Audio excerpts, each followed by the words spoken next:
educational psychologist Annelle Annandale is joining me in studio on behalf of My Smart Kid. We're speaking about school readiness, the 6 milestones your child needs to achieve, and we are on the very last one, bilateral integration. Now, Annelle, what is this?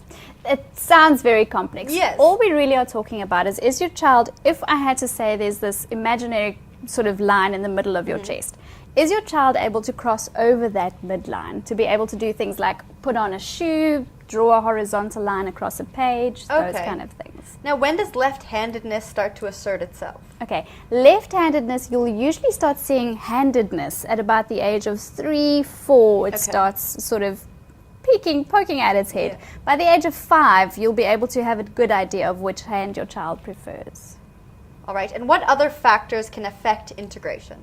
So sometimes what's very important with integration is children naturally start developing from the extremities towards the middle. Okay. You'll see that that's kind of where it goes. And sometimes they haven't really had much opportunity to actually practice crossing the midline.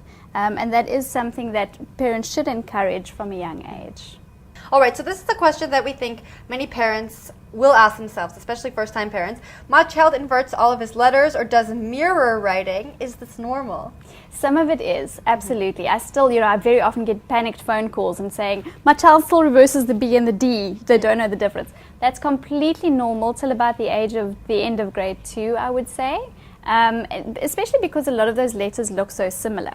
But something like mirror writing is something to definitely have a look at. If your child is doing a 5 or an S, we see quite often the other way around. As well as I've sometimes seen children write the entire name the other way around. Backwards, upside down, just very complex. So you might want to just check that out. All right, and if there seems to be a problem, is the only solution expensive OT?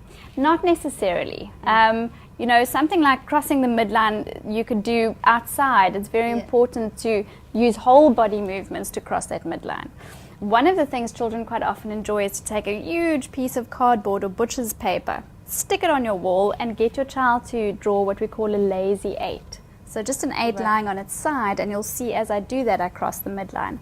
And a very clever trick is if your child is playing on the floor with cars or dolls, let them lie on one hand, because automatically you have to use this hand to get to the other side. That is very clever. And they won't even know that you're sort of manipulating that.